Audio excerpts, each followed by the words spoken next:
Tom Nook is one of the most iconic characters in the Animal Crossing franchise, playing a crucial role in every game. Yes, he's even playable in Amiibo Festival. And he has something of a reputation so powerful many non-players could tell you about him. Businessman, capitalist, tyrant, villain. Yes, to many, Tom Nook is the evil tanuki who puts the player in debt against their will, forces you to work for him, and rules your town with an iron fist.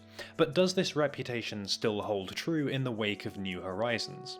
We'll be looking primarily at his behaviour in this game and examining the validity of his villainous reputation, as well as identifying some of his potential virtues. And we also ask, if Tom Nook is not the villain of New Horizons, who is?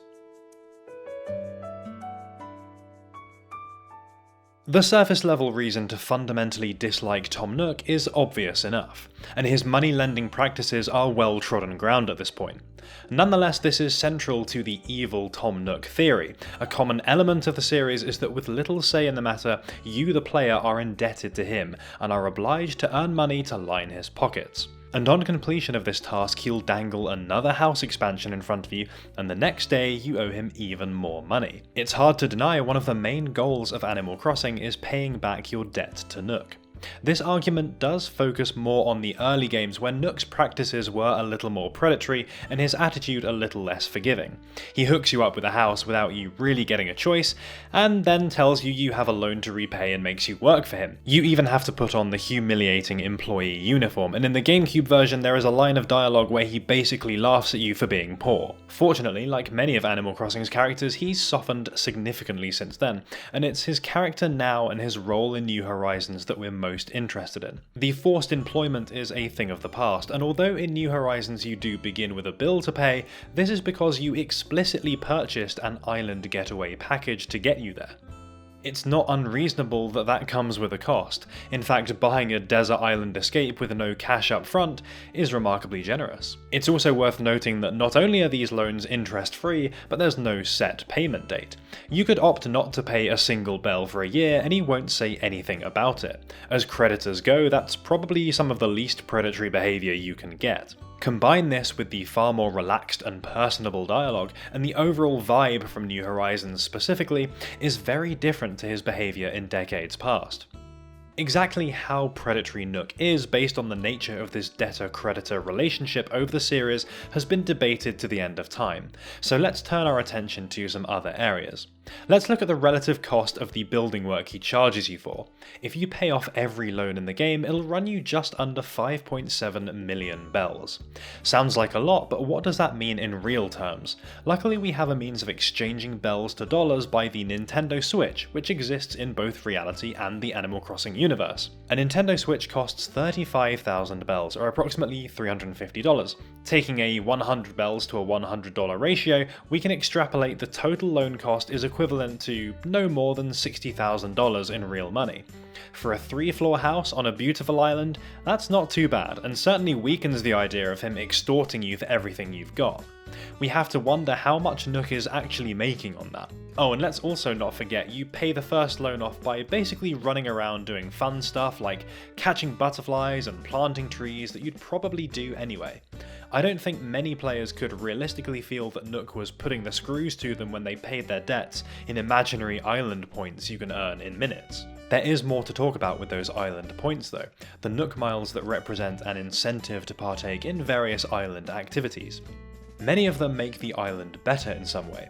Getting rid of weeds, planting flowers, being social with other islanders, Tom Nook has a vested interest in you doing these innocuous tasks. The better the island is, the more desirable land is on the island, and the more villagers want to move in. And who stands to gain from more villagers living on the island? Paying their loans, buying things from the shop? Who else but Jeff Bezos, Tom Nook. And of course it's so easy to track progress on these tasks because of the Nook phone, given to you by... oh yeah. This is something of a closed system with one man, one tanuki at the top. Some activities in particular absolutely benefit Tom Nook indirectly, but we also can't deny the direct positive effect on all residents. It's hardly like he's rewarding you for dumping waste into the river or something. This is stuff that objectively will make the island a more pleasant place to live. And you also get Nook miles for saying hello to people, catching butterflies, taking pictures. He's basically giving those points away and encouraging people to have a good time at his own expense when the rewards are cashed in for freebies. It only takes a quick look at the actual rewards too to see these are insanely generous.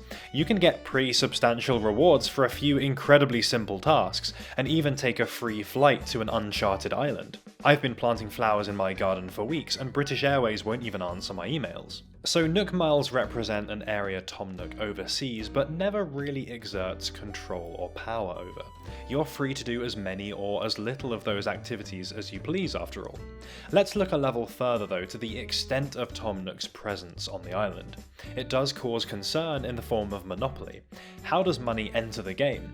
By selling to Timmy and Tommy, and the original owner of Nook's Cranny, who we assume still exercises some financial control over the business, that would be Mr. Nook. And where does the player primarily spend that money acquiring new items? Nook's Cranny or via the Nook shopping app, both of course owned by the big TN. And how about building infrastructure or moving buildings? You guessed it. Simply put, Tom Nook owns the means of production on the island. He is the bourgeoisie, and the more successful you are at making money and developing the island, the greater he profits by taking a cut at every stage. He cannot be avoided, and he cannot be usurped. Pretty much everything you do plays into the same system with the same furry critter at the top. That is in theory something of a concern, and in the real world a corporate entity aiming to make profit would do all it can to minimise the rewards given to the proletariat, that's you, and raise the price of luxuries to near impossible levels to ensure you stay poor and he stays rich.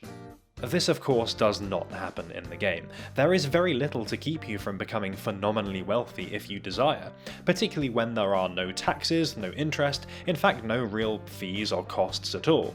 I feel a villain would come wanting his share if he saw any of his subordinates getting a little bit too successful. Nonetheless, this is a fairly common argument that the high level of control of property, workforce, and goods and services inherently makes Tom a villain. Frequently though, this is erroneously based on referring to him as a landlord. The idea that you are forever indebted to him and the money you make selling raw materials, no doubt at profit to him, to pay him a steady flow of money allows him to profit multiple ways until the end of time. I don't know why that terminology is used so often. I expect because it's a loaded term that evokes the strained relationships people often have with their landlords, because it's demonstrably not the case. The land on which you put your tent belongs to you. The plots of land for new villagers are sold to them, and that wording is consistent throughout the game. It's also very clear that you are not paying him rent, but paying for the home improvements you agreed to. Once they are all paid off, you have no obligation to give him money at all, unless you want new bridges or staircases. Even your house remodeling becomes totally free at cost to Tom Nook. In this capacity, he is more accurately a housing developer or a contractor. One also has to wonder exactly how villainous Tom can be when he takes an extremely laissez-faire attitude to the economic and ecological systems he owns and controls. Other than arguably the placement of the airport and resident services, he does not dictate anything on the island. It's all up to the player, the resident representative, from buildings to plants to the entire landscape of the island. Nook may benefit financially, but in every functional sense, you the player are the one exerting power and control over the island. You can even move his shop anywhere you like. I literally stuck it in a giant inaccessible pit once to do landscaping, and he didn't even care. On the topic of the shop, at the start of the game almost every item is extremely affordable and makes it easy to kit out a house or island with all kinds of cool stuff. Only when you've proven your financial success does he start bringing in the fancy luxuries. Take the selling process too. Timmy and Tommy will pay money for anything. You can literally rock up with a pocket full of spiders and they'll pay you top dollar for it.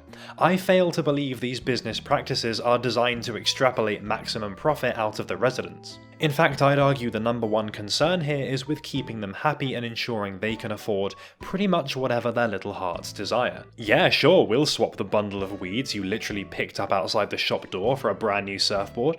Why not? Oh, and that Nook phone given to you at the start of the game, again this is another facet of Nook's island ownership, and yes, the shopping and the Nook Miles apps to an extent serve to benefit him, but most of the apps, well, don't. You could argue the whole DIY system, which Nook himself introduces, actually keeps money out of Nook's hands because you're producing goods end to end rather than buying components in a shop. Would someone hell-bent on profiteering tell you exactly how to make tables, chairs, and other furniture from nothing? You can also contact people on other islands, indicating some kind of satellite infrastructure which you can access for zero cost. There is no business reason, let alone evil reason, for him to do this. Although his observable behaviour in New Horizons is the focus here, it's worth noting too that in Wild World some backstory about Tom Nook is revealed. His past is somewhat tragic, with him being swindled out of his money as a young businessman. When he then looked for a loan, banks wouldn't lend to him because he was a risk, even despite his word and his good character. In lending to the player, however financially irresponsible they might appear, showing up to an island with no money, for example, perhaps that's his way of righting an injustice that was done to him many years ago. And in Happy Home Designer, he mentions that 90% of his earned bells is given to an orphanage. That really is staggeringly high for a villain. So to conclude on Mr. Nook, he doesn't seem to be doing much to screw you over financially. He also doesn't do a very good job of exercising any control or exerting power over the islanders. Your interactions with him are really nothing but pleasant. His role, therefore, is far too passive to really be anything like a villain or an evil ruler. In fact, he's giving too much away to even be considered a ruthless capitalist. His hand might pass over most things the player does, but it's a borderline invisible one. At the end of the day, you seem to share a common goal, to make the island objectively and measurably better. In fact, to some degree we have to appreciate Nook for facilitating your island transformation into whatever you want. Without his services, you'd be sitting outside your tent bashing two rocks together trying to make a shovel. By examining these areas fully, I believe it's hard to paint him as a villain in this game without cherry-picking evidence or ignoring the positive aspects of his influence. If not Tom Nook, then who is the villain of Animal Crossing then? Of course, it's just not that kind of game. We're not battling against some great evil apart from tool durability. There are potentially some bad eggs in there though. Perhaps Crazy Red selling goods of questionable legality and knowingly supporting forgeries.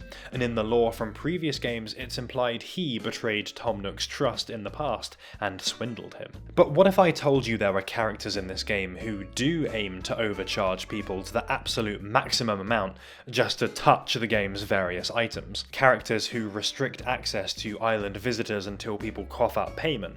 Characters who jump from island to island, stripping them of as many natural resources as possible, turning unexplored oases into wastelands. Characters who deliberately mistreat other islanders to get them to leave, then auction them to the highest bidder. Get ready for the M. Night Shyamalan twist, people. Maybe the closest thing to villains in New Horizons are its players. Those are my thoughts on Tom Nook's role in New Horizons. Do you think he's worthy of being called a villain? Does his past behaviour implicate him too much? Or do you prefer to forgive some of that in favour of how he appears here in New Horizons?